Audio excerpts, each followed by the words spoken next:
Good evening, everybody, and welcome back to the League of Europe YouTube channel for round number 12 of Season 7 of Division 3. My name is Aidan Carter, back in the commentary booth after a couple of weeks away. And joining me back in the commentary box this week as well, after a few weeks off, is, of course, Jess. Jess, first of all, welcome both of us. We've got to welcome both of ourselves back to the commentary box. It's been a little bit all over the place in D3 recently. But secondly, how are you doing? And have you recovered yet from your long journey? Kind of, but I'm kind of ready to get started with the action again. We are at the Sir Ibbo Autodrome for the unnamed Grand Prix, first used in Formula 1 back in 2014, and it hosted the Winter Olympics here as well. And it's a penalty central kind of track as well. And thanks to the two commentators that filled in for us last week, much appreciated. It was kind of crazy last week at Zandvoort. Yeah, it definitely sounds like it, doesn't it? It was a pretty crazy drive last time out from a lot of drivers, and in the end it was Brent that took home the victory at Zandvoort last time out then, with Tope finishing second and Luke third.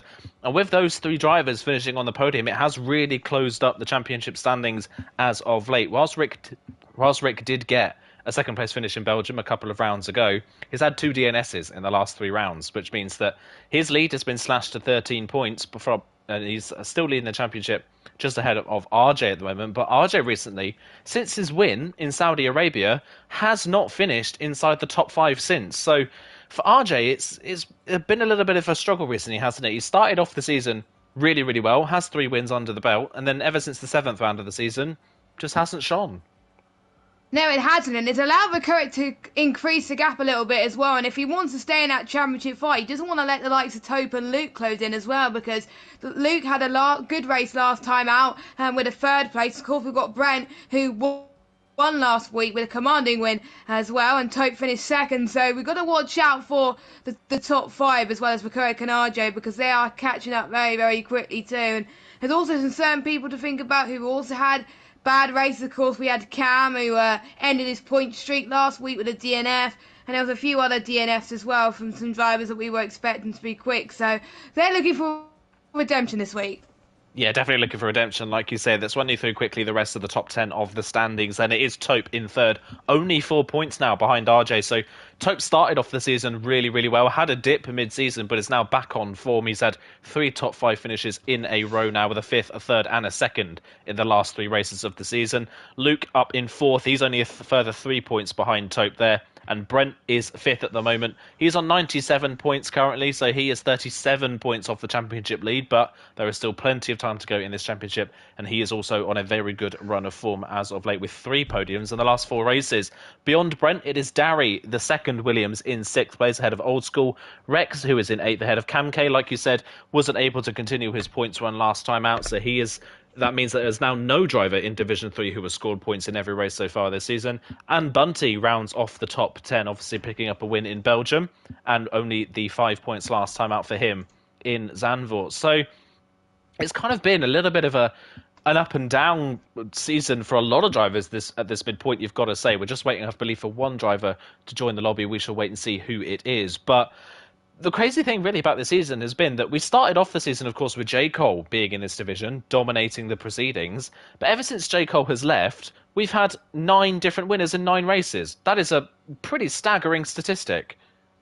Yeah, it is. It's unheard of in Division 3, but it shows that it's been unpredictable, and pretty much every single driver in this division has made mistakes this season. I think most people have either been out of the points or been scoring lower points as well, which is not ideal for them. I know some drivers would like to be just scoring a few points here and there, but the top drivers as well, getting 2, 1 or even 3 points, it's not enough. They want to be scoring more than that as well, and they need to benefit from other people making mistakes too, and they've got to be keeping practicing, because if they don't practice, the results will show on race night, and it's a track that not many people race on anymore, so they might put even more practice time for this track. And I believe it's Marty we are waiting for to join us, and then once Marty joins, we will be starting. If not, we'll be starting in 2 minutes time.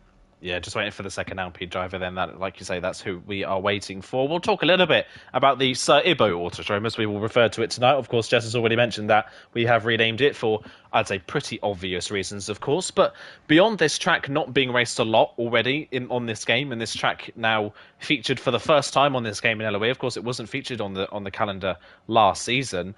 This does mean that pretty much because of how the schedule was meant to be for 2023 for the Formula One calendar, this is officially the last time we'll be racing at this circuit. So you've got to say for some drivers, maybe a bit of a sigh of relief, because this track has not been a favourable one with drivers in the past. Nope, it has, due to the amount of penalties and due to the amount of incidents that happen as well. But there's quite a few drivers that had success in the Sir Ibbo Autodrome. Mercedes have won all 7 Russian Grand Prix to date, Lewis Hamilton and Valtteri Bottas as well.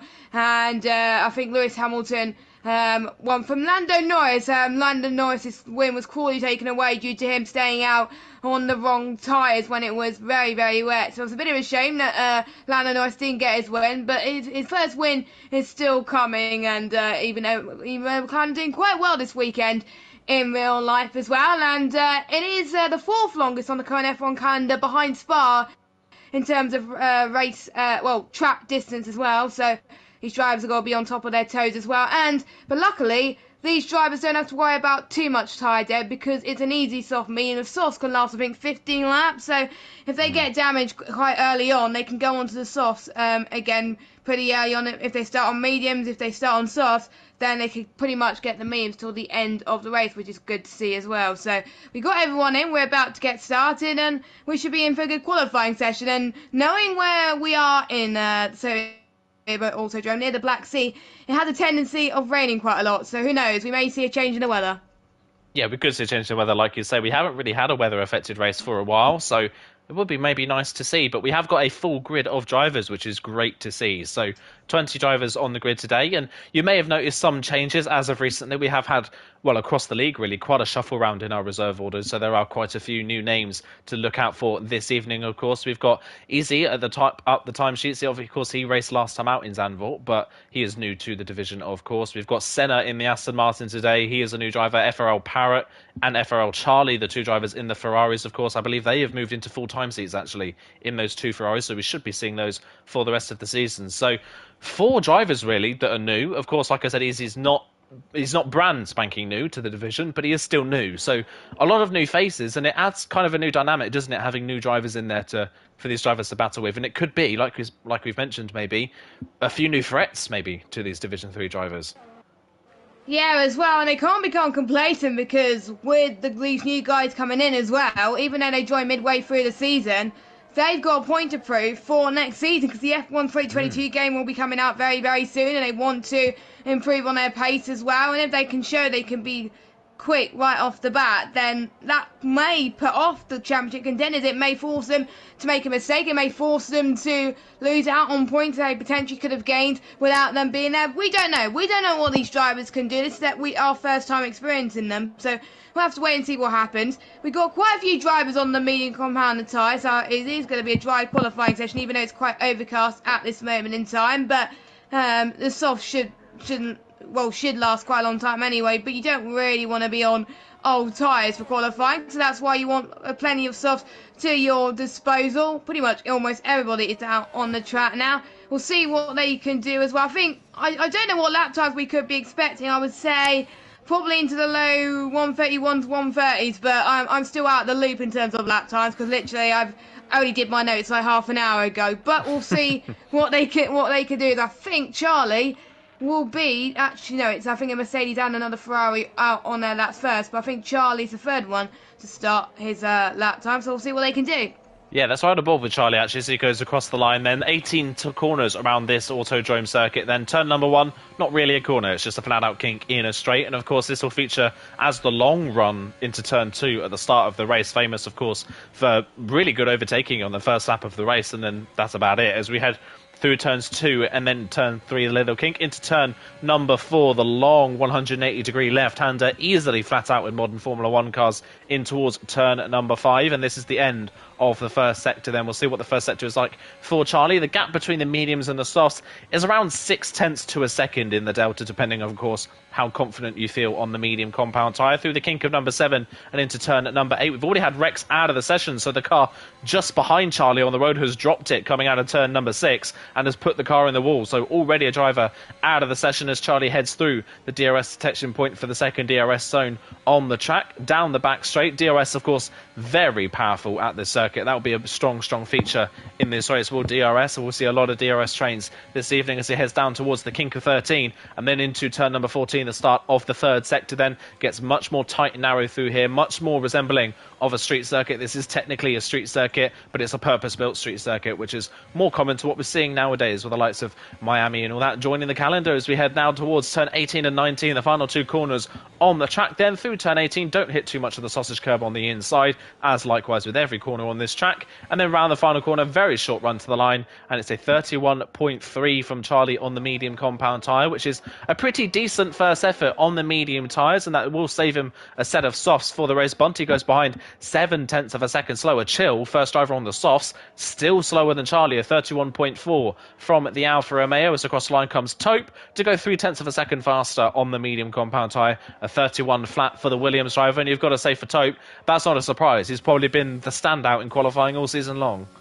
Yeah, but it's not about qualifying, it's about the race and the Williams pairing, and our 1 and 2 as Dowie goes first fastest provisional pole with a 1:30.6, 6 tenths quicker than his teammate, but the delta is around about 6 tenths per different, I believe, so that's what you expect. So I'm assuming Taupe would have been probably the same lap time pretty much as his teammate if he was on the softs, but he didn't want to use the softs straight away. Few invalidations already, which is not surprising due to the nature of this track. Parrott has invalidated. Old School comes across the line in P4. Old School will need to work on his consistency, but with a track like this Autodrome here, well, you can improve on your consistency a little bit if you try to avoid to cut these corners. We got, I think, RJ coming towards the line now, final corner, 1:31.7 puts him into P9. And then we got J-Luke also on the medium compound tyres as well. Quite a common feature for some of these drivers. Let's see what he could do. Not too shabby from him. 1:31.999 puts him into P11. That is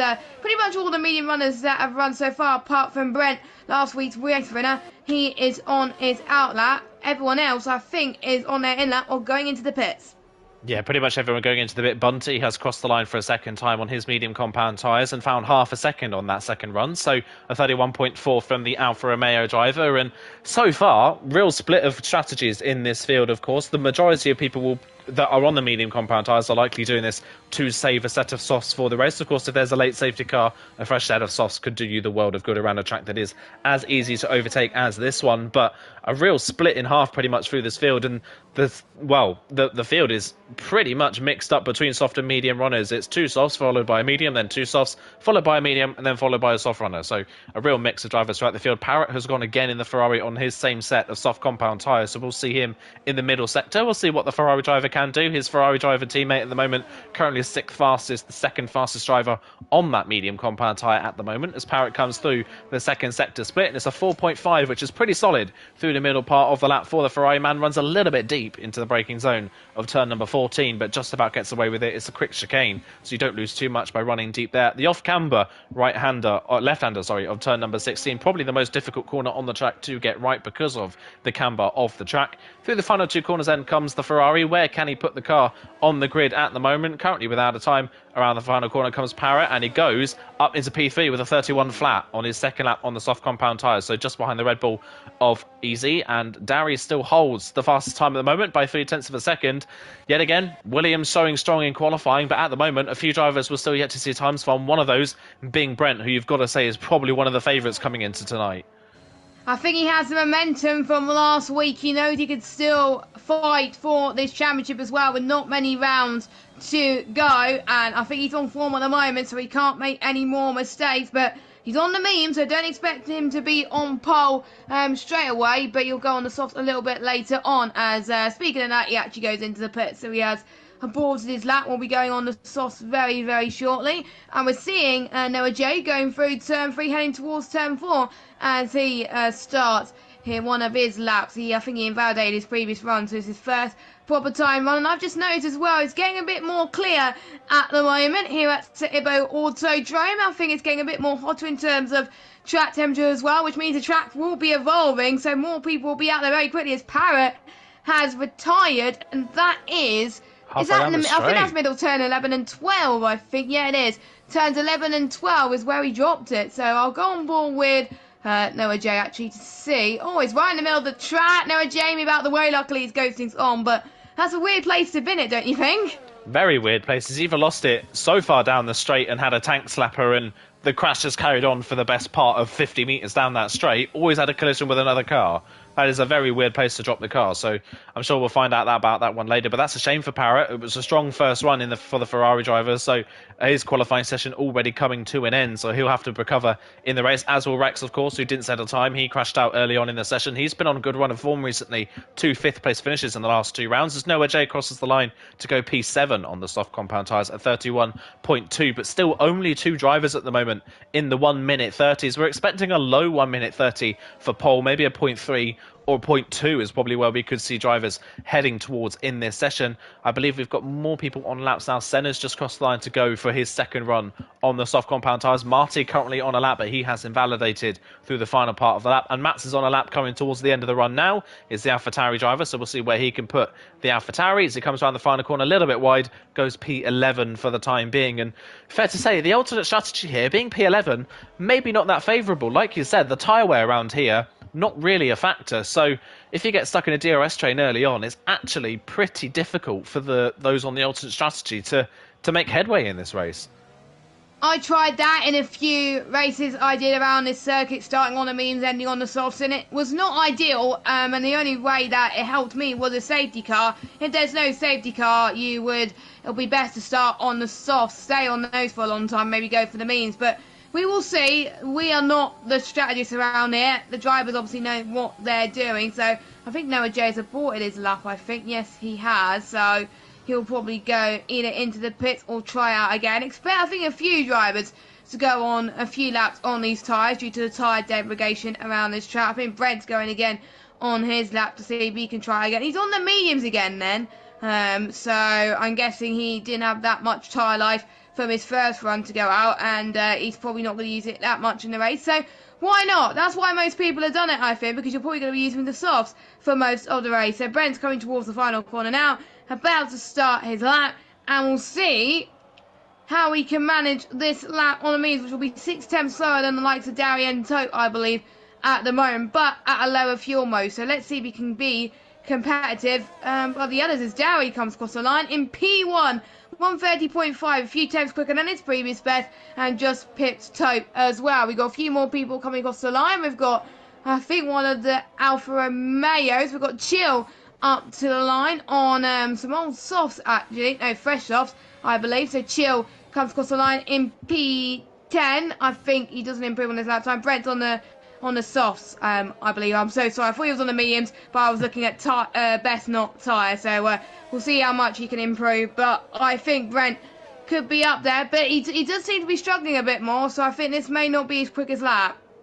Yeah, it doesn't look like it as Luke crosses the line for the Aston Martin, goes P3. So starting to shift around at the top, but Darry's still comfortably clear of the field at the moment in qualifying. 3 tenths of a gap he has got. Tope did improve. Of course, his first one was on this medium compound tyre, so he only actually managed to find 2 tenths of a second on the softs compared to the mediums. So either that wasn't the best lap on the softs, or it was a stellar lap on the mediums. We'll wait and see as the session goes on. Luke third. Easy still in 4th position. Senna's moved up to P5 in the other Aston, so pretty solid second run. Bunty's moved up on his first run on the soft compound tyres to P6, and then RJ is in P8 at the moment. Old School running off the top 10 after his latest run as Brent crosses the line on those soft compound tyres and goes into second place, but still over 2 tenths of a second behind Darry, who is comfortably at the top. And when we've seen Darry be this strong in quali, he's been very strong in the race. Of course, Imola, he got pole position. He went on to finish 3rd in that race. It was a pretty solid race for him to start off the season. And of course, Darry has picked up a win this season back in Australia, where he also picked up pole. So when Darry is on pole, he's usually very fast in the races. Rekurik has retired from the session in the pit lane, interestingly. He doesn't have a quali ban, so Rakurik, for some bizarre reason, has just decided that he wants to start at the back today. I'm guessing he wants to do a last two challenge, but you don't want to lose too many points because it is a 13-point gap to RJ at the moment. But, you know, he may want to have a bit of fun. But it may come down to this race that decides pretty much the order of the championship. So, but he thinks that you'll get involved in the carnage in front. So why not? And there's, I think, pretty much all the races he's taken part in, he scored points. And if he doesn't score points, then probably starting P90 was not the best idea, as J-Luke goes into P3 with a 130.8. So time's getting close there right now. Everyone has just dived it in to the pits, apart from Noah J, J-Luke's teammate. He's about to start, I think, his final flying lap, or he may go for 2 flying laps actually as well. Noah J only scored 8 points this season, and that was in Imola. The rest of the races DNF'd or DNS'd in all of them as well. So Noah J, not the best of seasons so far, and I think he wants to show that he can score points like he did in Imola and show that he deserved the promotion from obviously Division 4 to Division 3. And I think we have Williams or no, it's an Alpine that's pinned it on his outlap, but luckily it's his outlap anyway, so he can keep going as well. Let's look at the constructors actually whilst they're on their outlaps and flying laps. Aston Martin are leading 212. We've got Williams 202, McLaren 183, Haas 167, AlphaTauri 120, Red Bull 78, Alpine 73, Ferrari 62, Alfa Romeo 50, and Mercedes in last in 32. So yeah, it just shows how dismal a season Mercedes have been doing, to be honest. 4 points scored in Zandvoort between both of the drivers, and 4 points in Belgium as well. So 8 points in the last 2 races. Not good, is it?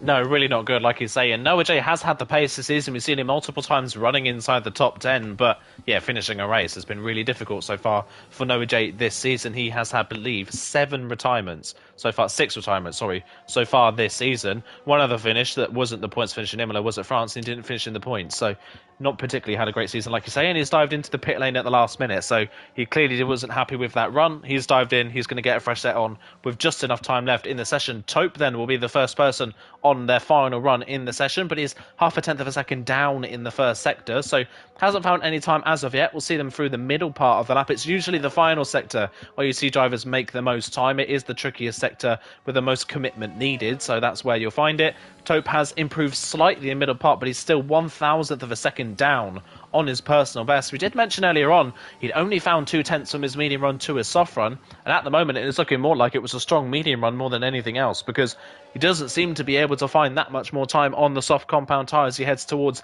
the very end of his lap. Then through the final 2 corners comes the Williams driver. Where can he put the car? Can he challenge his teammate at the top of the timesheets? No, he can't. He would have been into second position, but because he ran wide over the curb, he invalidated the lap time, and that is the session over and done with. P4 is the best Taupe can hope for. By the way, when J-Luke set that time to go P3, he was completely off the track when he crossed the line, so I would not be surprised if that lap maybe gets reported to the stewards after this session.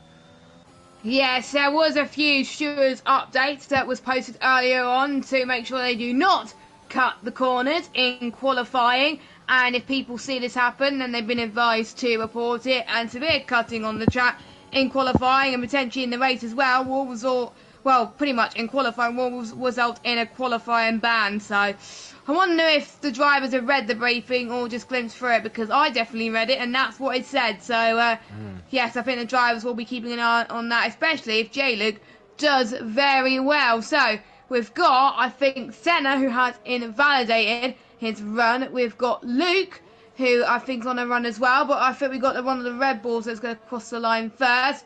I can't even pronounce his name. I've got to call him Vimp.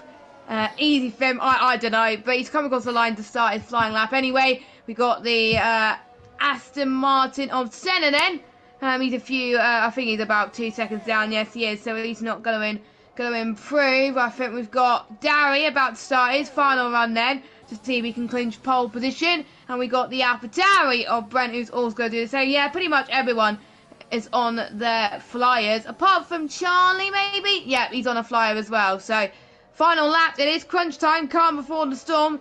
Can anyone beat Darry, and can Darry improve on his lap time?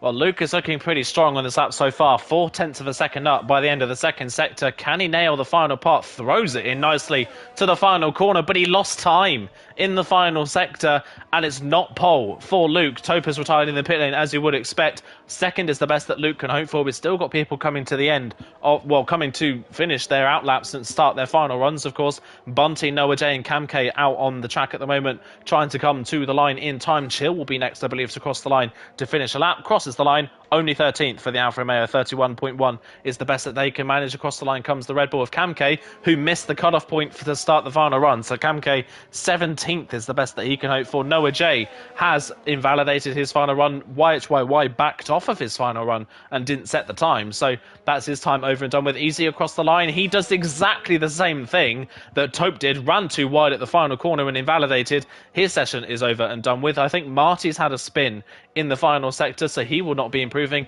Senna will be next, but he is 2.5 tenths down by the end of the second sector. This doesn't look like an improvement. Crosses the line. It is not. 7th is the best that Senna can hope for in this session. Into the pit lane comes the Alpine. As across the line comes Brent. He goes up into second. 4 thousandths off Darry, who had invalidated and has just been beaten from nowhere. Charlie in the dying depths of the session. Darry invalidated the final run, and it's cost him. Charlie has snuck into pole position in the final stages of qualifying. Can anybody beat it? Luke is going again on the same set of soft compound tyres around the final corner, throws it in again nicely, and he gets it. He found more time on the second run without doing a cool-off lap. That is a brilliant run from Luke. Goes 5 thousandths clear, and RJ puts his McLaren into third. That's a brilliant lap time from RJ. Where did that come from in the dying depths of the session? J-Luke doesn't improve. Old School doesn't improve either on his position. He improves his time, but stays P12. Across the line comes Brent. Is only a 0.5. Was that Brent that came across the line? No, it was Bunty, sorry, that came across the line. Went P6 on a 0.7. I think that is it. Improving. No, Chill's not improving. He's coming into the pit lane. That is the session over and done with. And on his second lap, without a cool-off lap, Luke has got pole position, but only by 5 thousandths of a second. And the top three are separated by less than 2 hundredths. That is just insane. This is F1 esports, and we've got to think about Darry and Brent as well. They're less than half, pretty much half a thousand, pretty much. Darry and Brent 6/100ths. Brent 7/100ths. It's just insane. It only takes a small margin, some small mistake, and that's what cost them pole position. Luke did what he needed to do, and he did it as well. He's going to be on worn tyres, but it's not a problem around it. If he did it in, say, I would say China, Singapore, that would be an issue. But around it, it's not really an issue. So Luke, bravo. I'm trying to think if Luke's got a win. The closest he got to a win was in Bahrain. He hasn't had a win so far this season. He's got a few podiums and 4th place as well. Can this be the race where he gets the win? He got a P3 last week. Can he get a second podium in a row? We'll find out. Yeah, we'll wait and see. Apart from his DNS in Belgium, he has finished in the top 4 in every race since Portugal. That is what good of a run of form Luke is on at the moment, and it's, I believe, possibly his first pole of the season. We have to double check that, but it's pole for Luke ahead of Charlie on debut in second place. Great run for Charlie, and RJ up in third, one of his better qualifyings of the season. Darry dominated the session until the final runs and ends up 4th ahead of Brent, Bunty, J-Luke, Tope, Easy, and Senna rounds off the top 10 ahead of Parrot in 11th, and it's Old School, White to Wide, Chill, Noah J, Mats, Cam K, Marty, the people that set times. Rakurik and Rex didn't set a time at all. Very interesting, though, you've got to say, from Rakurik. It seems like he just didn't want to take part in qualifying, and he's doing possibly a last to first or a second to last till first in the session. But by doing that, he's putting himself at a massive disadvantage in the championship, because RJ's third on the grid, and Luke is second on the grid. Brent's 5th on the grid. Tope's right up there as well. So Rakurik here, championship-wise, possibly could have just shot himself in the foot. And Luke being the one that's the top out of all the championship contenders at the moment, and he's sitting in 4th place at 114 points, it can make a massive difference, because P1, 25 points as well, and there's a big gap between P1 and P2. So if Rakurik has a bad race or scores no points, Luke could be leading the championship to the likes of RJ, Tope as well. But if RJ and Tope also have good races, then maybe they will probably do something similar as well. And obviously, we've been informed earlier by one of the drivers that it's a dry race, and we've just been given confirmation by the game that it's also a dry race, which is great to see. No rain in sight from the Black Sea, and we will see then. Will anyone in outside of the top 10 go on the medium compounded tyres, which is to be expected, or will they do what I suggested and go on the softs? Cam's gone on the softs, so Cam has probably followed my direction. Everyone else has gone for the mediums outside the top 10. And am I surprised? Don't think so. No, not surprised. I'm not surprised either. Parrott's also gone for the softs in 11th position, but that I'm also not surprised by because he's not anywhere. He's not really that far off. And if he's got a fresh set of soft compound tyres, which he definitely will do because he only did one run in the session before he crashed out, so he will have a fresh set of softs and he can possibly use those to his advantage in the early laps of the race. And like we said, being on the alternate strategy here, it's probably one of the weakest tracks on the calendar for the alternate strategy. Well, this and Zandvoort, we've just had 2 tracks back to back where the alternate strategy is not that powerful. So yeah, those on the medium tyres, I think we'll be just hoping to go long, hoping for some sort of safety car later on to bring them back into play. And if qualifying is anything to go by, we could see a safety car in this race. I mean, the walls are very close. This track, while it is pretty much flat, can be quite difficult. It can tempt you into pushing a lot, and then you can run wide and hit a curb and spin the car. So there's sausage curbs and AstroTurf everywhere here, ready to kill you if you do make a mistake. So we'll keep an eye out for that one in this race. And you mentioned it at the start of the stream as well. One thing we have to keep an eye on here, penalties. This track, like I said, it's so inviting to push as hard as you can because there is no gravel, there is acres of runoff. Because it's so inviting, it is so easy to extend the limits here. Not as much as previous games, luckily. I remember the last game in F1 2020, people could get loads of penalties, but around here, not as much as well compared to the likes of USA and Mexico. But still, they still want to take as much advantage as they can. But with people that hardly get any penalties, this could be their race for them. If they just keep it clean, they could get some decent points. There's a few disqualifications from the formation lap, which is not ideal. On the last game, it will be a lot consequential, but on this game, not too bad. But I think Darry and Brent will just need to put their heads together as well. Darry was on pole for most of the session. He's now P4, so he's got to try and find a way to start in a decent position. And I think I know Bias a few years ago, perhaps he wanted to start P3 to get a toe to get to the lead. Look who's P3 in this race. RJ at the moment. Second in the championship. Could be a brilliant opportunity here for RJ, third on the grid. Of course, it is a really long run to turn number 2. Can the slipstream work for those on the second or third row of the grid and jump them up a couple of places at the start? Who can get the best start off the grid? But we are just about ready to go then. The lights come on ahead of the drivers. It's Luke and Charlie on the front row. Who gets the best start? Lights are out very quickly and away they go. And Luke looks like he's got a brilliant launch off the line. It's Darry in 4th who looks like he's got the best start of those at the front of the field. They've already had to fan out 3 wide behind Luke, who is looking unchallenged on the run in towards turn number 2. They're 3 wide for second place. Can Darry split the middle? He can. RJ goes around the outside but runs a little bit off the track. That will surely be a warning, but Darry with a brilliant start up into second. Charlie on the inside of the 3 wide has been taken out of position. He's dropped down to 6th place. RJ and Darry still running side by side, and J Luke with a brilliant start is trying to get in on the action. There's a yellow flag in the background. That is Senna and Parrott that have come together at the back of the field. Parrott continuing on, but Senna has had a spin at the very back. They're still fighting for second and third. Darry gets second. J Luke down the inside up into third. Amazing start for Darry. Even better start for J Luke, but what that has done has let Luke disappear up the road already, 1.3 seconds up the road.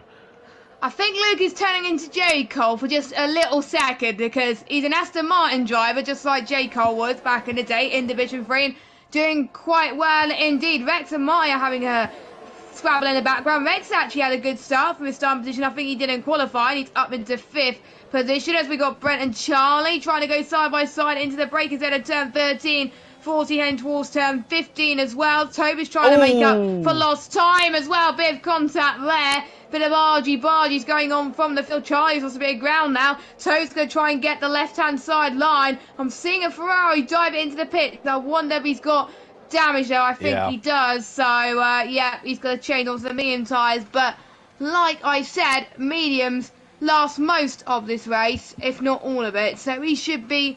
It shouldn't be a problem, but his tyres are going to be toast towards the end. But I think we've got a few more drivers towards the end as well. Ferrari's not doing too well. Just like 2019 when Sebastian Vettel and Charles Leclerc had a bit of issues. I think this is turning into 2019 Ibbo Autodrome Grand Prix for the 2 Ferraris.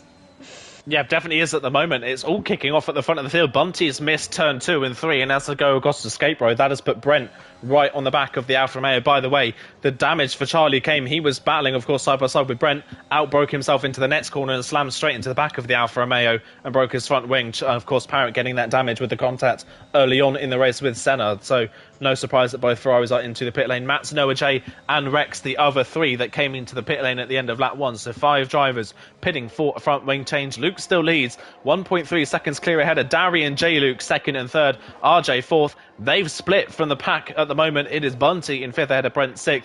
Tope 7th. Easy is in 8th position. I'm going to have so many troubles pronouncing that as well today. But Easy in 8th place in the Red Bull. Was battling with Old School coming out of the final corner, but I think that was a mistake from the Red Bull in the previous corner that put the McLaren on the back of him.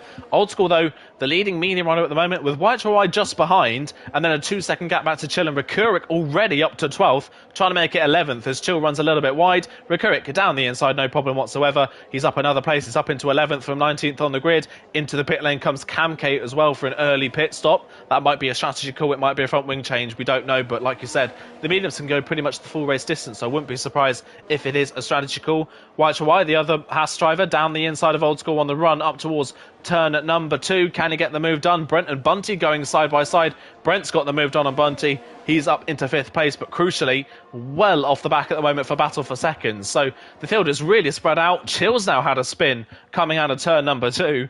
It's all been kicking off in the opening laps of this race. It's kind of up and down and all over the place at the moment. And unlike usually, there is a lot of split in the field.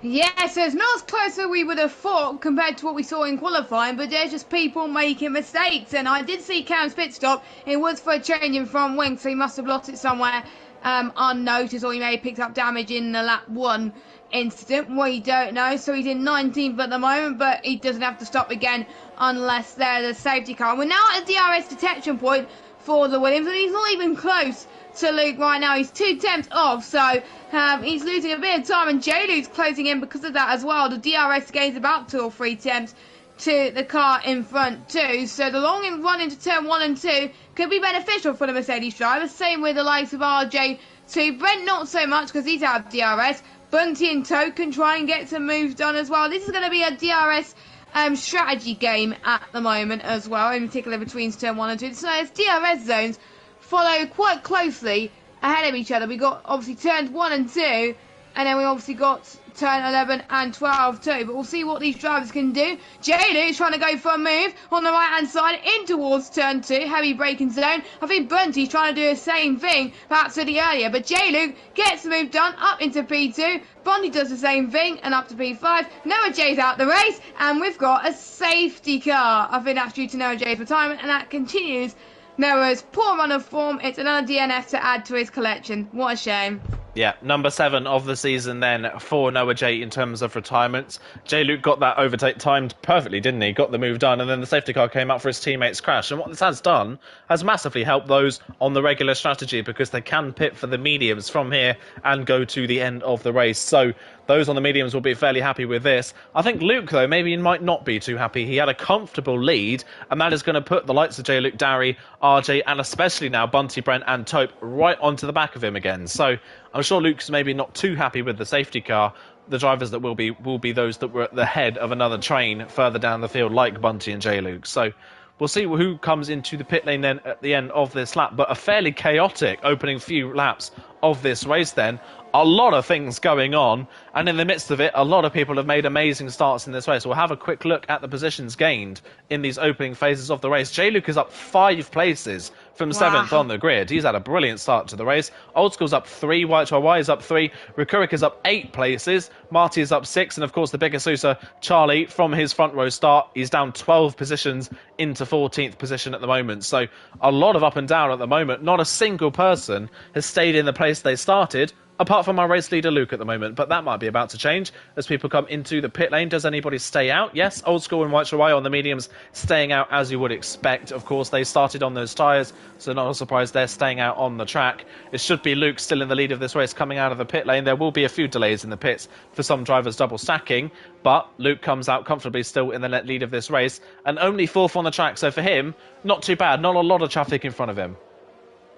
No, I think this has not helped the people on the alternate strategy because there was a few people like Rage YY were aiming for 11. You can see as they were slowing down across the line, and with them pitting now, yeah, they're going to have to pit later on, whereas everybody else who had damage lap one, who pitted for, I would say, either softs or mediums or hards, they could go on to mediums until the end of the race. No problem. So for the likes of Cam, Matt, Rex, Parrot and Charlie, even though they're pitting again, they're back in this race now, and it's helped them a lot. But Curry's gone on softs. I don't think he's meant to do that, but I wonder if he's going to do a strategy that I've seen a lot of drivers do if they're fair far back. Go on softs, then pit next lap, go on to mediums to last until the end, but he's going to drop down to last anyway, as Parrot is going to do so, and he goes onto the medium tire as well. So there's 3 drivers yet to make a stop. Will they hope for another safety car? Well, it's quite possible around here, but I believe safety car is on reduce, so highly unlikely, but we will see. Strangest things have happened in LOE, Division 3, let's just say.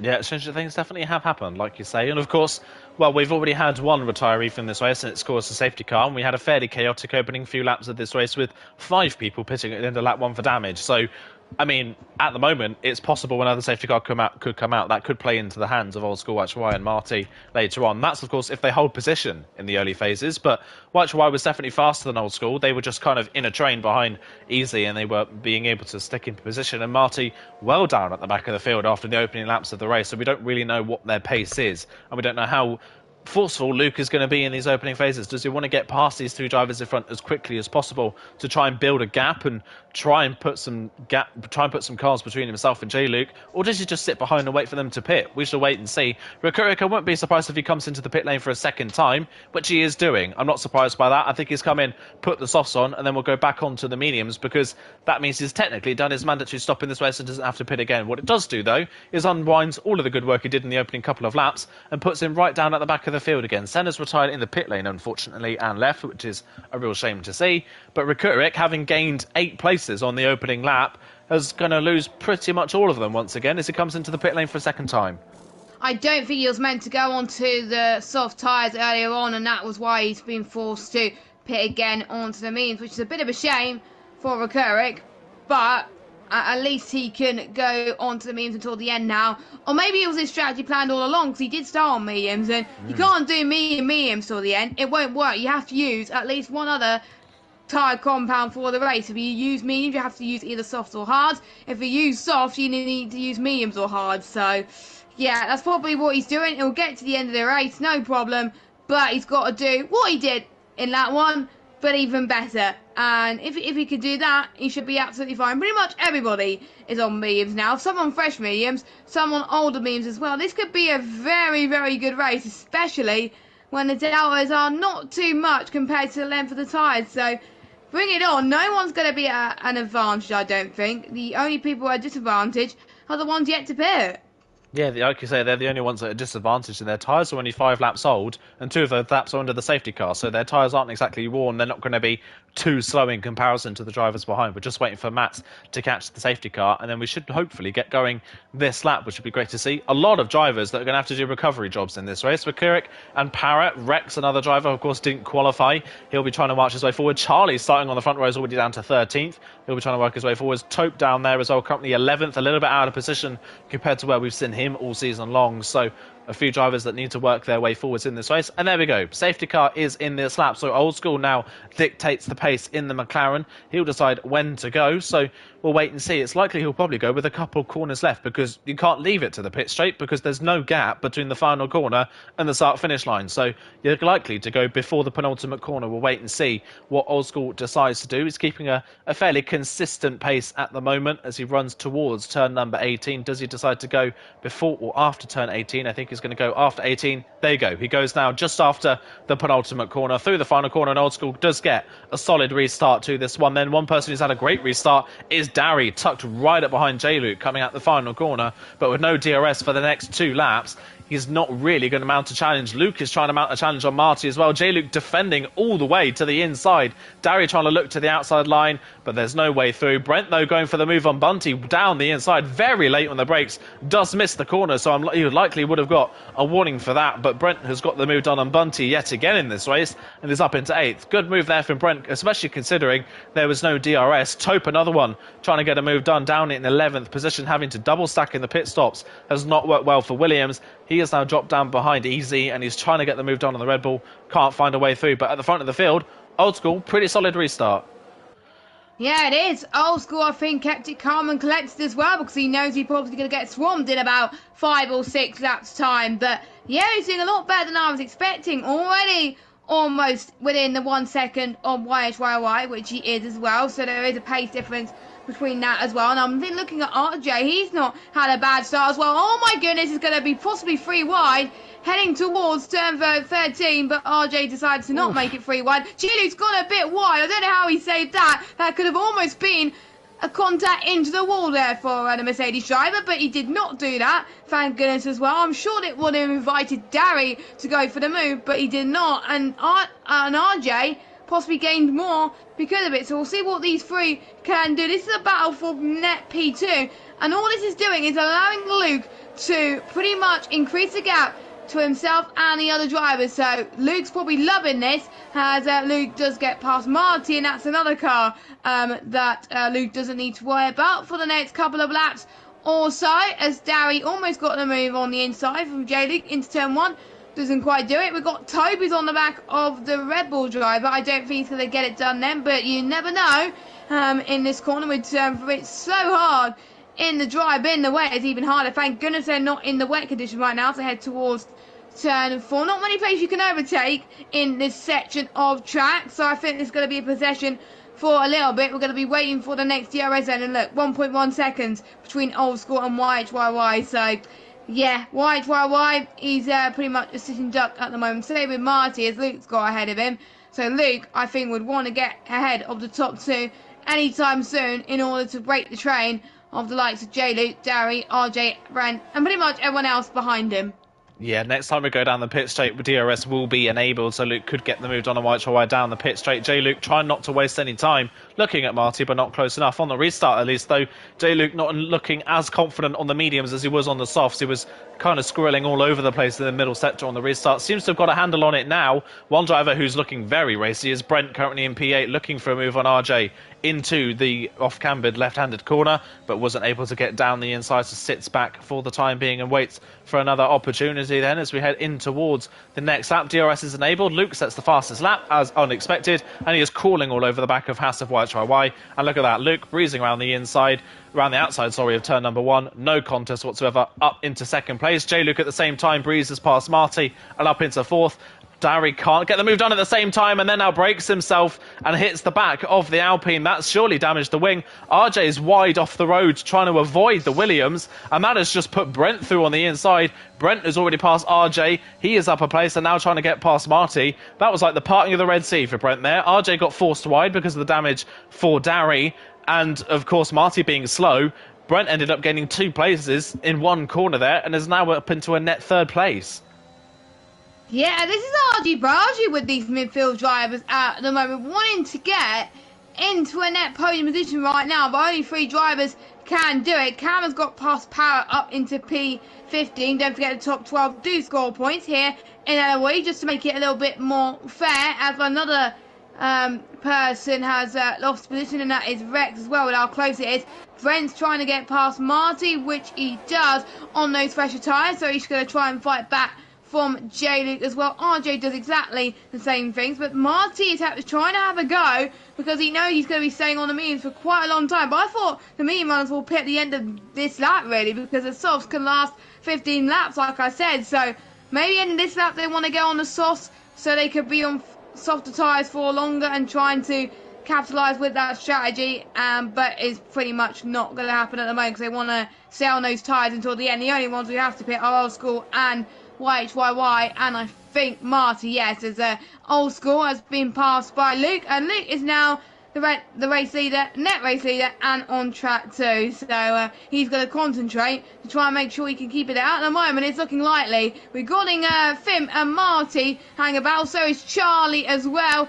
Charlie looking very, very good on traction. Heading towards turn 3, heading towards turn 4. He's going to have another look. Maybe he's not going to have another look. He decides to back off. And then we got Chill and Cam that could join the party very soon too. And Parrot too. So, as speaking of Chill, he's been passed by not just one, but 2 drivers. So, Chill's not having the best of races, but still a long, long way to go.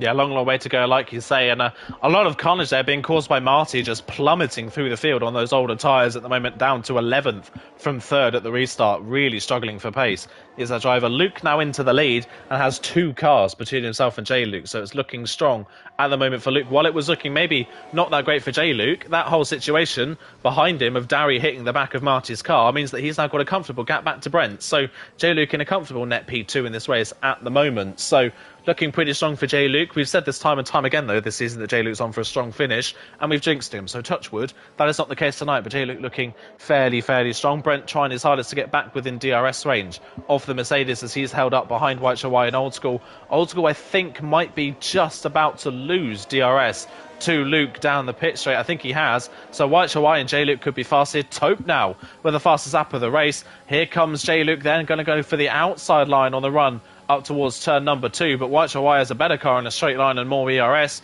J-Luke can't get the move done, stays behind in 4th for the time being, runs into the back of the Haas, but just about gets away with it. RJ thinking about the move on Brent as well, but isn't close enough. Taupe trying to pick up the pieces for Williams as Darry's now had to pit for that front wing change. Taupe has gained 3 places on this restart, is up into 8th and now hounding the back of Bunty for 7th. Yeah, indeed. I think they're all making their gains now, to be honest. I think someone blinked first, and then people are like, you know what? I want to go for moves. As J-Luke has passed YHYY, so he's now going to try and get past Old School and the other Luke as well. There are 2 Lukes. Well, obviously, J-Luke is not called Luke, luckily. We can just call him J-Luke if we wanted to.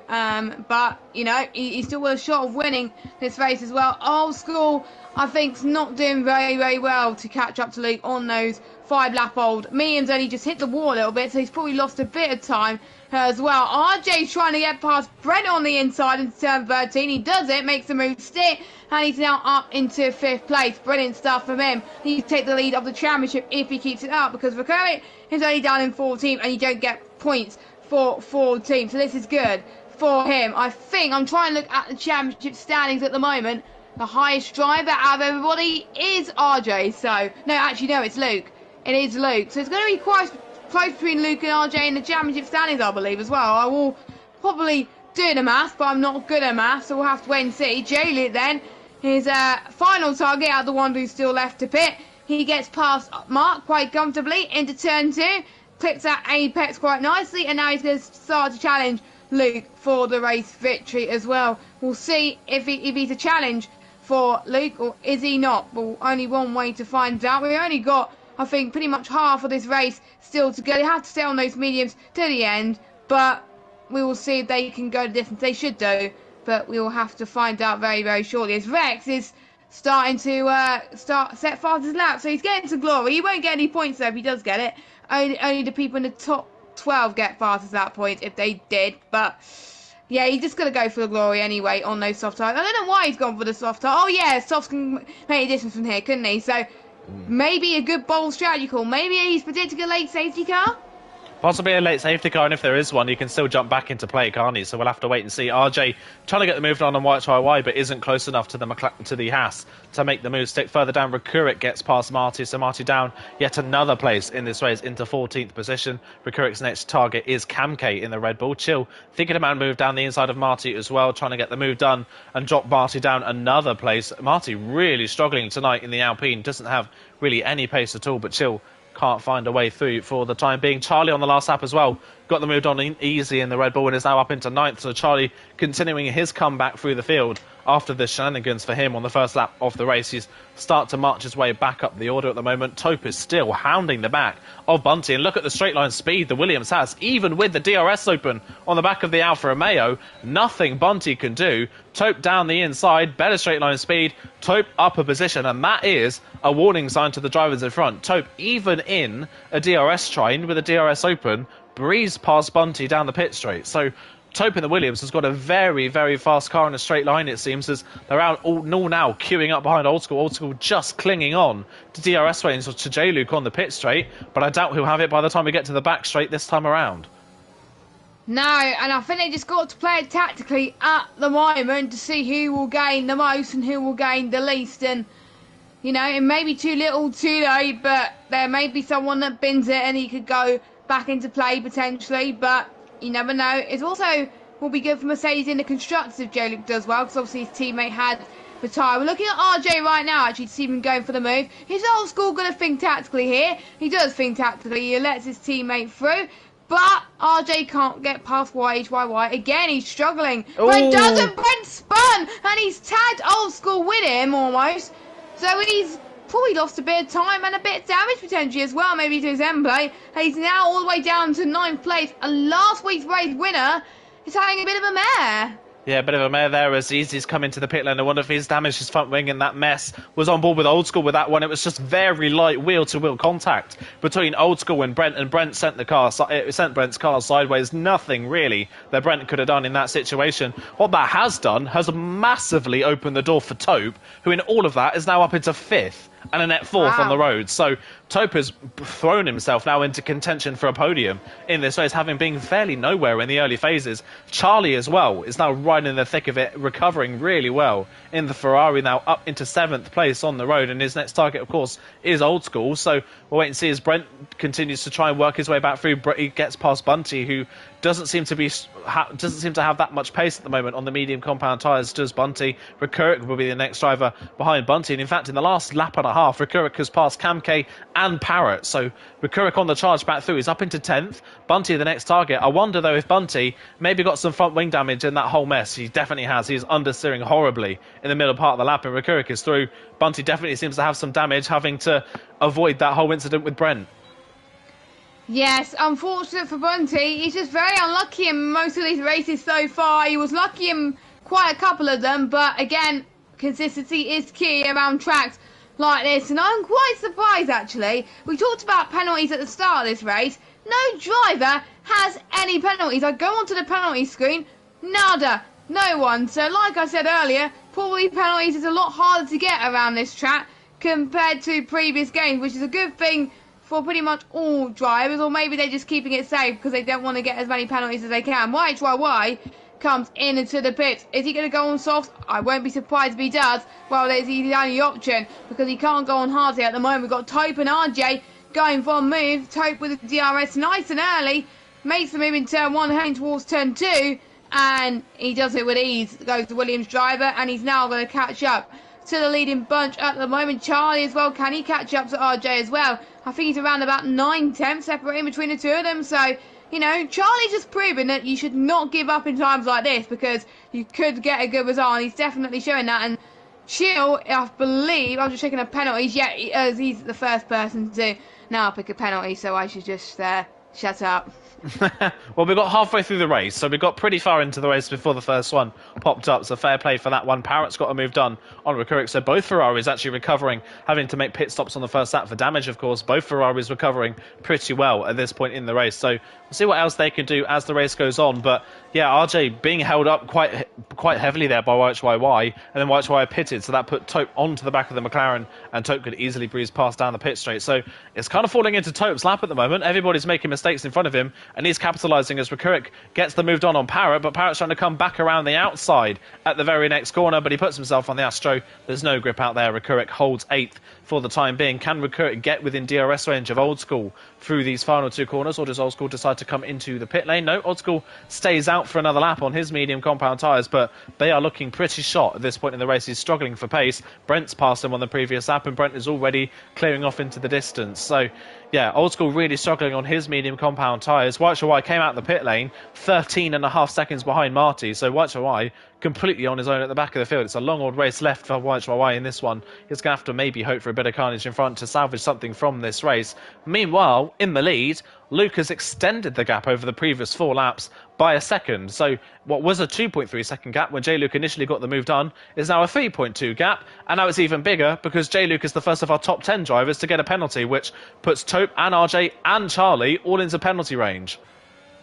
Yes, so the gap is now 6.3 seconds, taking into account J. Luke's penalty. So I think Luke must be loving life, and J. Luke is probably crying at the moment. Well, he's not crying, but he's annoyed that he's got that penalty. But easy to do around here as well. And I think the final corner is where we see most people invalidate in quali and in the race so far. So yes, I think J. Luke's got a lot of work to do in order to climb up a little bit as well. I think we're starting to see people getting redemption. Where's Recurric come out in all this? His safety car has definitely helped him. Don't forget, he had to pit quite late on in the safety car pit because he was on the wrong tyre. Or maybe he had to go on the softs so he can go on a different tyre compound. And this is working for him. And he could be within DRS range of Brent. So Recurric still, it could not be a...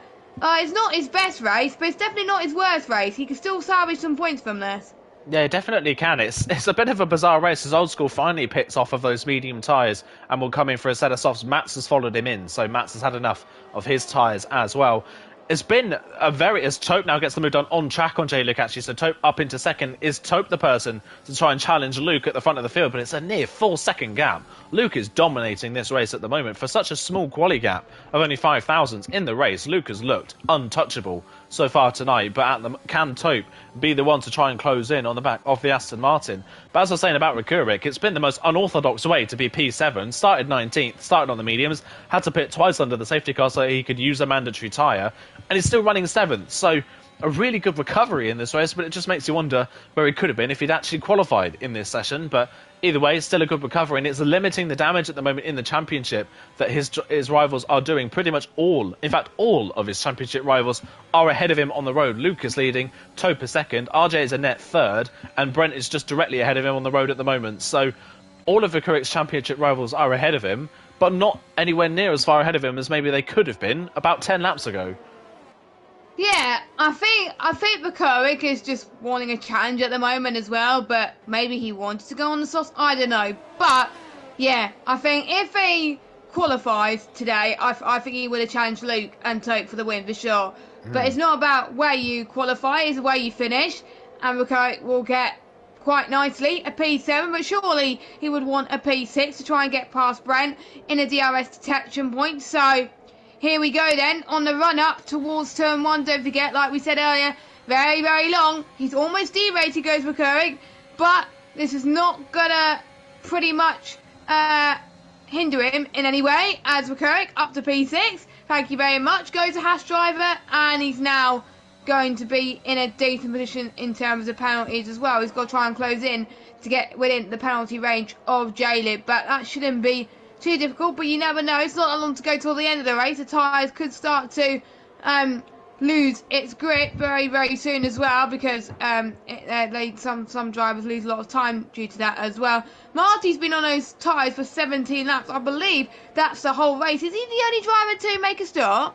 Yeah, it's the only driver that still needs to make a stop. Like you say, he is going, I think just going hoping for another safety car at this point, because right now, strategy-wise, he is pretty much nowhere. So it's not working so far for Marty. Old School, by the way, came out of the pit lane after a 2-lap undercut for YHOI. Old School's 7 seconds back. That is a very powerful undercut from the Haas driver. The Haas driver was already ahead on track, but only by about a second and a half. So Old School losing out big time by pitting a little bit later. He may benefit later on in the race, but either way, the alternate strategy, even with the safety car not working at the moment, nobody on the alternate strategy is currently inside the points. YHOI will be in the points when Marty pits, but at the moment, that is about as far as he could possibly go. Bunty's still going with a damaged front wing. I think just likewise maybe with Marty hoping for a safety car, but he is now plummeted out of the points from what could have been a pretty solid, maybe top 5 finish for the Alfa Romeo driver tonight. And in fact, he's driving so slowly that YHOI has just hit the back of him through that corner, and I wonder if that's possibly damaged the front wing of the Haas. We'll wait and see. Hopefully it hasn't, but it was caught out so badly there by that, as Charlie has got the moved on RJ, and in fact RJ is back through on Charlie, so I wonder if that was maybe an illegal overtake from the Ferrari, but either way, RJ losing ground, interestingly, to Tope and J-Luke, and now Charlie's on the back of him. Is RJ maybe just started to struggle for a bit of pace now? One person who's also possibly struggling for pace is Luke. Tope has taken half a second out of him. So I wonder if Tope has saved a little bit of tyre wear for this possible moment to try and catch up to Luke, because he knows Luke is probably still pushing on his tyre wear, whereas Tope is not pushing quite so much. That's probably why Luke was gaining a little bit, and this could be the moment for Tope. He hasn't had many wins so far this season, but he's still in the championship hunt, so we will find out if he could capitalise on this and close in on these guys. Charlie does get past RJ once again then, a lot easier this time around in towards turn 13, so Charlie up into 4th, but at this rate, the way this is going, Charlie could be in the third position due to J-Luke's penalty on his debut race in Eloise, and he spun earlier on. To be honest, that is a comeback drive in the half. He's one of my driver of the days for sure so far. Luke, definitely another driver as well for completely dominating this race, but he's still losing ground. The gap was about 2.9 seconds. It is 2.9 seconds, so yeah, I wonder if it's clicked for Tope now, and he's probably find somewhere where he can gain a little bit of time to try and catch up to Luke. So we'll wish you good luck as well. We could have a three-way fight for the win, but we got 8 laps to go. Let's see who's made of the right stuff. Luke's got to put his head down and make sure he had the pace as he did in the first half of the race. Yeah, definitely did in the first half. Tope is starting to come back towards him, but is it enough? Is it maybe a day late and a dollar short at this point in the race, unfortunately, for the Williams driver? Considering where he qualified, the race pace for Tope has been very, very strong, but of course, his race position has been helped by the fact that his teammate was in a great position and ended up damaging his front wing, as Whiteway's got the moved on Marty now. Whiteway up into 10th, but he's got an 11.5 second gap to the next car, so I doubt he's going to get any higher than 10th unless there's a safety car or some carnage in front. We'll wait and see, but Tope's still closing the gap. It's down to 2.6, so he's taken a couple of tenths every sector on Luke at the moment. He's running nearly half a second a lap faster than Luke, so he would, with that pace, be in DRS range of the Aston Martin with 2 laps to go.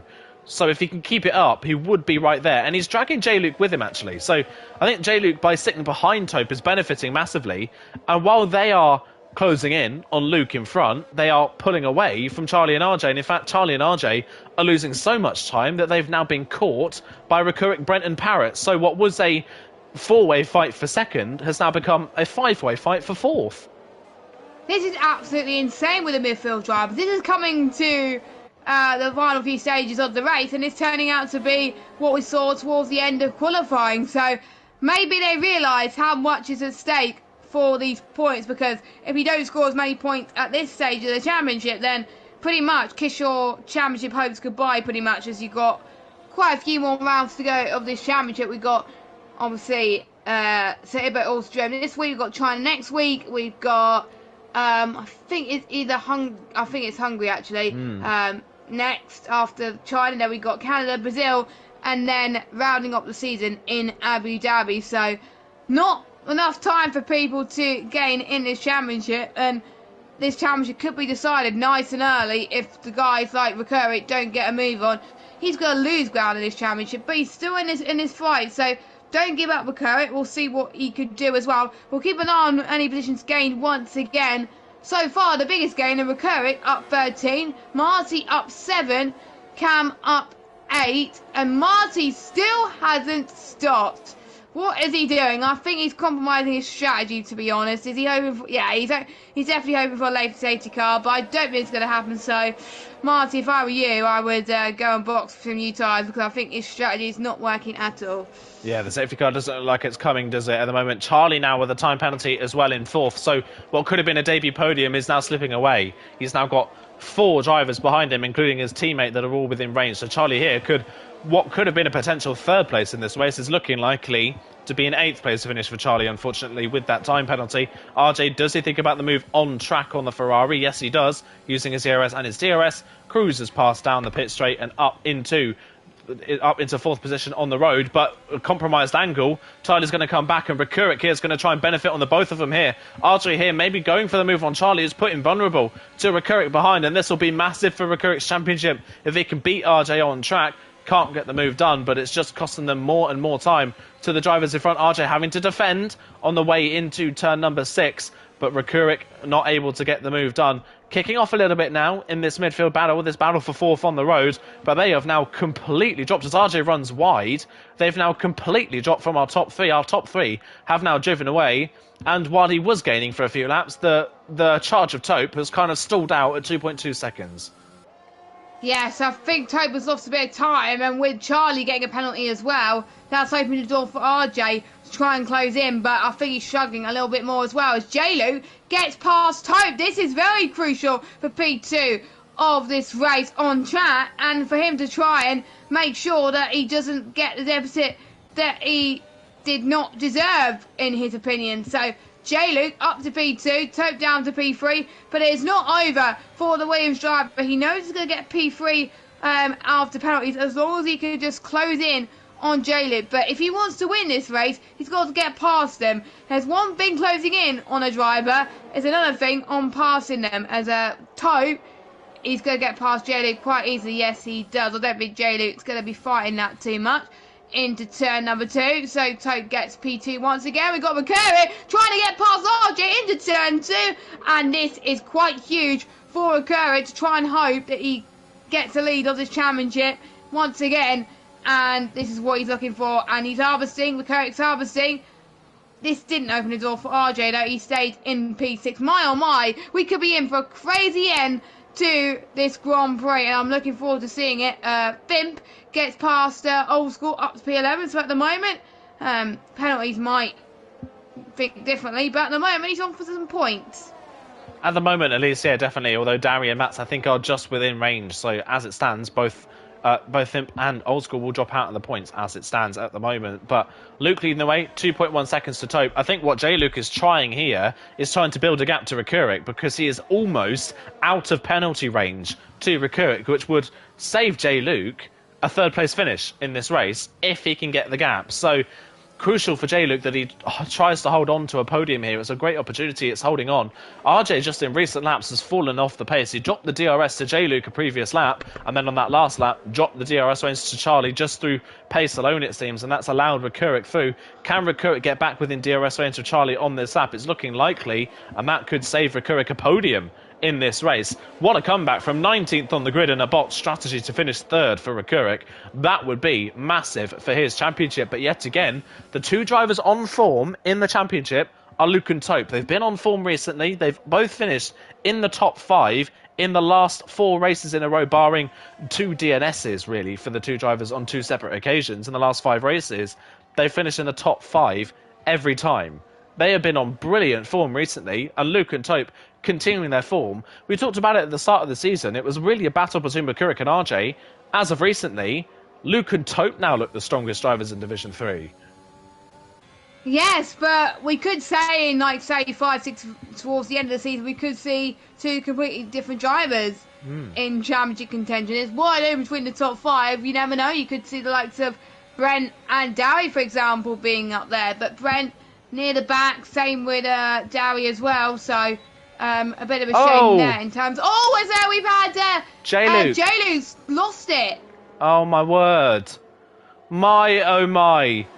Oh, I feel so bad for J-Luke. This season has been wretched for the Mercedes driver. He's had so much pace and not got the results. He was on for at least a 4th place finish in that race, and it was by far his best performance of the season. And with 3.5 laps to go, he's dropped the car and hit the wall and broken his front wing. That is race over for J-Luke. I would not be surprised if he pits and retires. He could salvage a point from this race if he pits and puts on a set of soft compound tyres. But for J-Luke, utter heartbreak from what could have been a podium in this race. He does retire in the pits. Not surprised by that one whatsoever. Race over for J-Luke. That is such a shame, and Mercedes' torrid season continues. No points for Mercedes this week. Yeah, yet again, 32 points for a full season for Mercedes. We were talking about it only 5 rounds ago that Alfa Romeo were yet to get off the board with points. Alfa Romeo are now 25 points clear of Mercedes in the championship in the manufacturers. So what a shame, for J-Luke was having such a good race, and yet again it's fallen away from him at the very end. Yeah, I'm lost for words for J-Luke. He was doing so well, and yeah, what does it take for him to have a good race this season? I just don't know at this point, but still, we still got 5-6 rounds to go. Usually he's on better form towards the end. Can he replicate his end of season form from last season? I really do hope so. Let's hope he does not give up, because I've known this driver for many years, and I know he has the pace, so hopefully he does not give up there. As Recurrent trying to get past Charlie into the heavy breakers end of turn 13 and 14, and he does it, does Recurrent. So Recurrent, who started towards 19th on the grid, up into P3. I don't think he's going to get the top two, but my oh my, what a recovery drive from a driver who's picked the wrong tyres in the pit stops, or pretty much did it intentionally. I don't know, we'll probably find out. I think he did it intentionally, not gonna lie. As Max gets past Old School up into P11, but Old School's gonna try and fight back. Max has had a bit of a spin there as well, and he's gone through the escape road too after the heavy braking zone. I've done that a lot in my 3 laps of practice today. Yes, only done 3 laps of practice, as Charlie's got Recurrent once again into turn 2. My oh my, this could be a battle of the ages. We got Charlie, who's making his debut today. Recurring is fighting for the championship. We said this earlier, the new people could be the one that's threatening the old guard, and this is definitely what's happening right now. And oh, this is very, very exciting. I know Charlie's got a penalty, but I still want to see Recurring pushing very, very hard to get this podium on track, because you never know. Charlie's penalty could be removed, unlikely, but he's got to fight as if Charlie has no penalty. But, you know, he's got RJ in front of him as well. Oh, we got 1.5 laps to go. Let's see who will get P3 on track. Toad is 1.4 seconds between himself and Luke, so the battle for the win is not over either. It's not over just yet, is it? Tope is giving it everything to try and get within DRS range of Luke, but if Luke can survive down the pit straight, it's possibly over for Tope, unless Luke makes a mistake on this final lap of the race. Recurrent, at the moment, a third place finish for him would be massive for his championship. He will still hold on to the championship lead as it stands at the moment, but the likes of Tope and Luke will close in massively. RJ will not close in, and in fact, as it stands, RJ will drop to 4th in the standings behind Tope and Luke, and that will be the lowest RJ has been in the championship standings all season long. That's how good of a season RJ has had. He's been no lower than 3rd at any point in the standings this season, but he could be about to drop to 4th position. Tope just outside of DRS range. It was 1.1 by the end of the straight. We said it earlier on, Tope has got a lot of straight line speed in that Williams. Can he get into DRS range down the back straight, and can he force Luke into a mistake? Luke has dominated this race from start to finish. Luke has not won a race so far this season. He only won 1 race last season.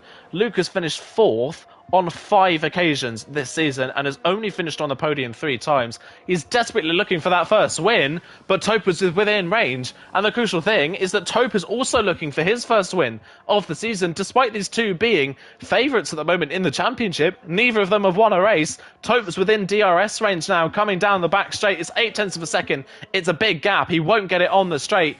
Can he force Luke into a mistake in the final sector, though? He'll be crawling all over the back of the Aston. Look how late on the brakes Tope is. Recurrent gets the move done again on Charlie down the back straight and is up into 3rd on the road. That should surely be 3rd secured for the Haas. We'll stick with the top 2, though, for the final few corners of the race. He's pretty much led from start to finish, bar the safety car period where a few drivers stayed out, but he made light work of those drivers. He's led from start to finish, and even with a late challenge from Tope, no one can deny Luke his first win of the season. Finally, it took him 12 rounds to do it, but Luke gets his first win. Tope tantalisingly close to his first win, but comes home second best. But 2 great drives there for 2 drivers in the championship. Our top 4 in the championship finished top 4 in the race, but not in championship order. Recurrent finishes 3rd from 19th on the grid, and RJ in the end drawing possibly a missed opportunity of closing in on Recurrent in the championship. Top 5 actually in the championship, all finished in the top 5 in the end, with Brent in 5th.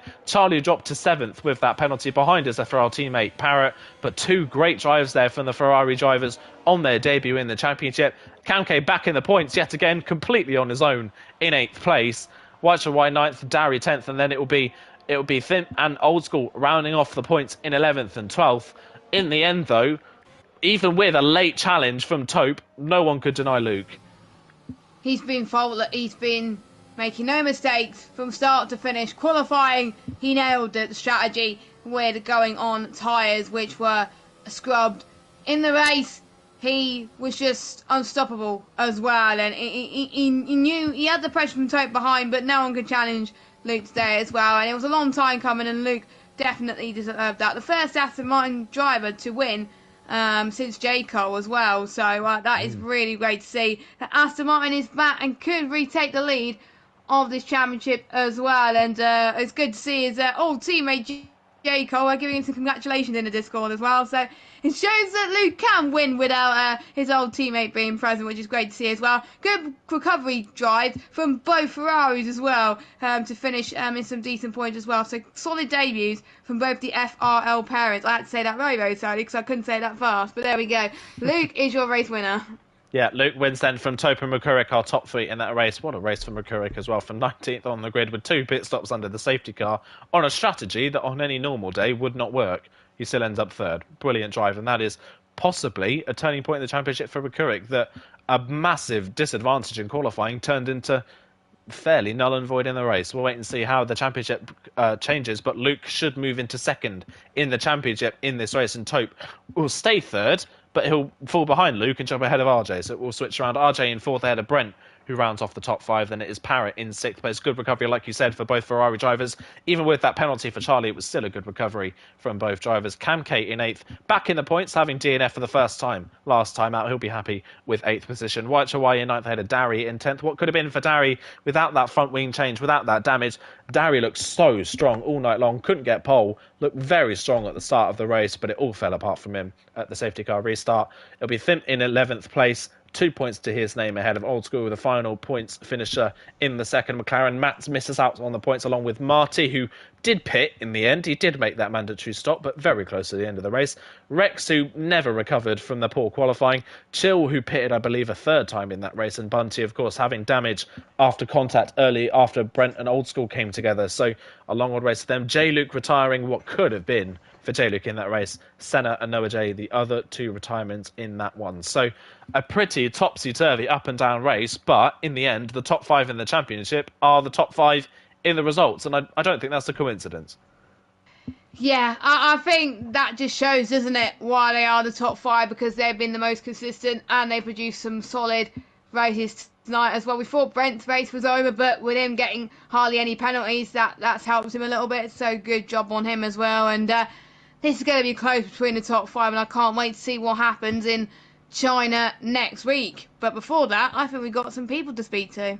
Yeah, fingers crossed. Hopefully we can get them into the party. By the way, China is in 2 weeks' time because we have a break week. This time next week we do. So everybody can rest up next week. It is, of course, Easter weekend, which is why we are having the break week. So I think we were maybe avoiding the probable situation of a lot of people not being available because they may be out on Easter weekend. So, yeah, we are having a break week next time around. And then it will be a 5-race dash to the championship at the very end. And while it was looking like a 2-horse race, maybe 5 rounds to go between McCurrick and RJ, it's turned into pretty much a 4-horse race. Maybe with that race, though, for Brent, P5 not a bad result, but with all of his championship rivals beating him, I maybe think for Brent, that could be him possibly slipping out of championship contention. I think he needs another win, doesn't he, in order to get in this fight, or maybe some more podium potential as well. But with the likes of Luke winning now, I think Taupe will need a win there as well in order for him to be in the fight. So, yeah, I think in order for people to be in the fight, they've got to win. They have to win at least one race. If they don't win a race, then they're pretty much out. But, yeah, I've enjoyed this race so much. I've invited at least Luke to the party. I'm trying to get the others in as well. But so many honourable mentions to some drivers today. But great job from everybody. But only a few retirements as well. So it just shows that people just don't give up around here. And we will see what 2 weeks' time unfold. Thanks for reminding me there's a break week next week, so I completely forgot about that. Yeah, no problem for reminding you on that one. I think that was maybe a little bit of a saviour. Maybe we're thinking that we'd turn up next week and why is nobody talking about the race? But yeah, break week next week and then 5 race to the end. And speaking of the 5 tracks left, we did mention it briefly in the stream earlier on, but China will be the next race in 2 weeks' time, followed by Budapest, Canada, Brazil, and Abu Dhabi to round off the championship. A lot of mix of tracks coming up in the latter stages of the season. China, traditionally a pad track in sense, you would say. It's very easy for those on traction, that track. A lot of long corners as well does help those on pad. But then straight after that, we've got Hungary and Canada, 2 tracks that are maybe more favoured to those that use the wheels. So it's going to be difficult to predict a champion at this point, isn't it, with how different the remaining tracks are? Yeah, because they have different characteristics. Some are long laps, some are short laps, some have quite narrow bits to it, some is quite long as well, and some places it's good to overtake, some places not good to overtake. And with China, the softs don't last long around here, so they've got to qualify well in order to maximise their strategy, in my opinion. No sign of any people in the podium, and as I just said that, we've got Luke that's just joined the party, so hopefully if they can hear us, they can put their voices on to share. That'll be fantastic. Yeah, fingers crossed we can get everybody's voice on to share. I think we've got our 1st and 3rd place finishers into the party. So let's have a chat quickly then with our race winner. And it took you 12 rounds, Luke, but you got there. Congratulations. Brilliant drive from start to finish. First of all, talk us through that qualifying lap, because that came on your 2nd lap without a break in between the 2 laps. Where did you find the time on that 2nd lap? I mean, I made a mistake in the first sector. So I knew I had to go again anyway, if I didn't have a big gap.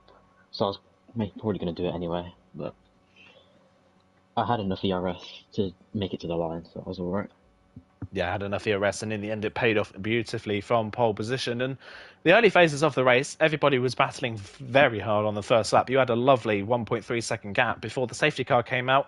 What was your initial reaction to the safety car? Were you maybe a bit miffed by the safety car coming out because you lost the gap, or were you not too worried? I mean, I wasn't surprised it came out, but yeah, I knew I had pace to at least hold on. I knew they'd probably keep with me if they stayed in DRS, but it's just depending on how many of the medium guys stayed out. Yeah, and in the end, only 3 of them stayed out, which obviously played fairly nicely into your favour. And talk us through the latter stages of the race, of course. Taupe coming up behind you very fast. You two have been pretty much level pegging all season long. How was that for you, those final few laps? Were you maybe a little bit stressed seeing the Williams close up to the back of you, or did you think you had it under control? Yeah, I was making quite a few mistakes, especially into turn 1. I could tell he was really quick, so yeah. Yeah, definitely a stressful few laps towards the end. But again, congratulations on your first win of the season. Jess, is there anything you would like to ask? Well done on your qualifying. What would you think made the difference between the let me phrase that again. I'm so sorry. Why did it take so long for you to get your first win? Did it just click for you today?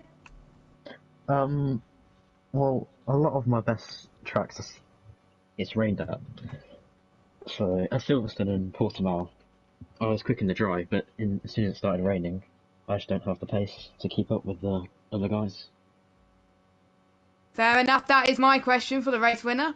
Well, brilliant stuff. Thank you very much, Luke, for joining us in the party, and congratulations again on your first win of the season. We'll quickly move over to Rakurik for the final podium interview. And congratulations, Rakurik, you're back in the podium position. So I'm just figuring out a stat that of all the races you've started this season, you've never finished outside the top 5, which is a crazy stat this season for you. And got to say, pretty solid damage limitation for you championship-wise, considering where you started. Yeah, exactly. I was talking with YHYY as soon as the session, the lobby started. My internet went out, and I went to restart it, and I was like, "Fuck, I don't know if I can race." But anyways, it was fine. I just had to start from the back, and I was just talking with YHYY that any point is good. And then the early safety car kind of ruined my strategy, starting with the medium. So I took a gamble. YHYY stayed on the mediums. I went to do the double pit stop first softs and then mediums, and then it was all good, just staying out of trouble. Yeah, staying out of trouble, naming the game today, and it worked beautifully for you. You kind of answered my next question, which was going to be, was it a intentional two-stop strategy under the pit stop? But by the sounds of it, it definitely was. Yeah. For you then, looking forward, championship-wise, obviously got a break week and then 5 rounds to go in the championship. You'll still be leading the championship, but it's now Luke that'll be second directly behind you. Does your strategy for the championship change in the final 5 rounds, knowing that you've now got a 4-way fight for the championship, or does your strategy remain the same? It's just drive, nothing else. It's fun. It's fun. There's 4 guys. Maybe Brent can get into it. He can win in China also. So it will be awesome to see more than 2 drivers at the last race have a chance for title. But anyways, for my racing, it doesn't change. I just drive the quali, see where I end up, and then try to keep it clean. Yeah, try to keep it clean, and it's worked beautifully for you all season long. Jess, is there anything you'd like to add just before we round off today? Did you ever think you were going to get that result after starting from low down on the grid? Because you were pushing, you even had a bit of a moment earlier on. Did you think you had the pace in you tonight? Yeah, definitely. I was checking the quali times. I think I would have been top 5 comfortably in qualifying. But after the start, I think I was 13th or 12th or something like that. I was thinking, okay, it's gonna be a good race. But then the safety car came, and I was like, I don't know, just any points will do. But then people start to crash, and I just tried to stay clean and everything. And but I wasn't thinking of third. No way after the qualifying and the safety car. Yeah, good redemption for you, and well done on the cracking race tonight. Yeah, brilliant stuff, Rick. Thank you for joining us in the party as well. Unfortunately, we won't be able to speak to our second place finisher, Tope, today. He won't be joining, but congratulations to him as well on another podium this season. And that is where we're going to quickly round off tonight. We've got 12 minutes before D2 and D5 starts, so Jess and I have got to go and get ready. You can go and tune in to those streams, like we said, in about 10, 12 minutes' time. You can go back and watch Divisions 1, 3 and 4 again, of course. They all took place at 6:30. As we mentioned, break week next week, and then we will be back in 2 weeks' time for round 13 at China. Thank you so much, Jess, and yeah, it's been great to be back in the commentary box after 2 weeks off. Thank you, Jess, again for joining me. It's been the first time, it feels like, in nearly a month that we've commentated together on this division, but brilliant either way. Great to commentate with you once again. And thank you to everybody for watching today. We will see you in 2 weeks' time. Enjoy the break week, everybody. Take care, and goodbye.